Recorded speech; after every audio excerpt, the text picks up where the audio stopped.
Reviewing peripherals is never as easy as it sounds.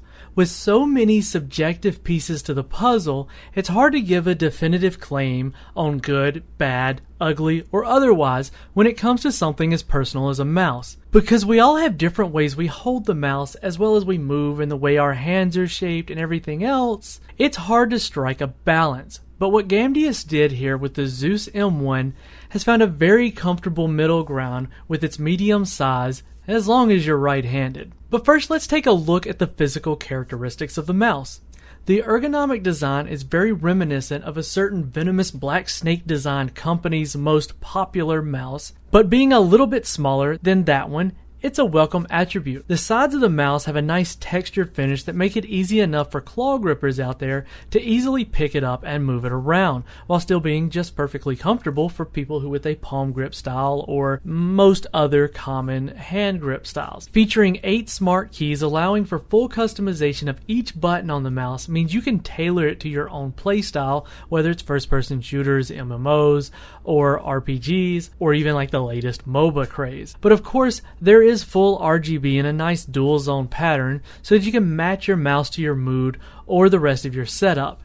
Outside of the full RGB design, they do include 10 lighting effects presets. Now, getting that out of the way, let's move a little bit more into the technical aspects of the mouse. Coming in at 118mm by 67mm by 38.5mm, it's not a big mouse, but it's not a small mouse either. I would consider it slightly smaller than something like the Logitech G502, yet bigger than something like the Zornet 2 from Cooler Master, which is a rather small claw grip style mouse. Along with that size, it does have an adjustable weight system featuring 2 5-gram modules that are located on the bottom of the mouse.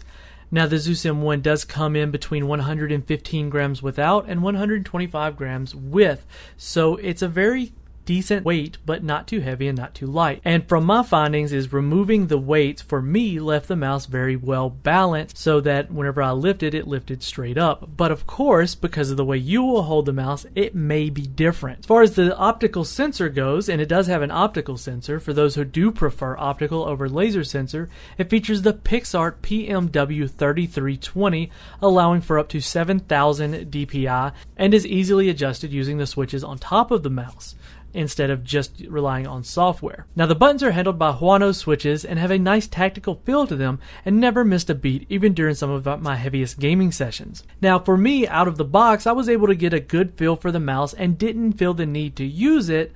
But for those who want to customize the mouse even further and take advantage of the RGB to its fullest, the Zeus M1 has full support for Gamdias' Hera software. And that's where you can go in and reassign your buttons as well as the DPI, the sensitivity, the polling rate, and that's where you'll do all of your customization for the mouse. But is the Zeus M1 an easy sell at an MSRP of $59.99?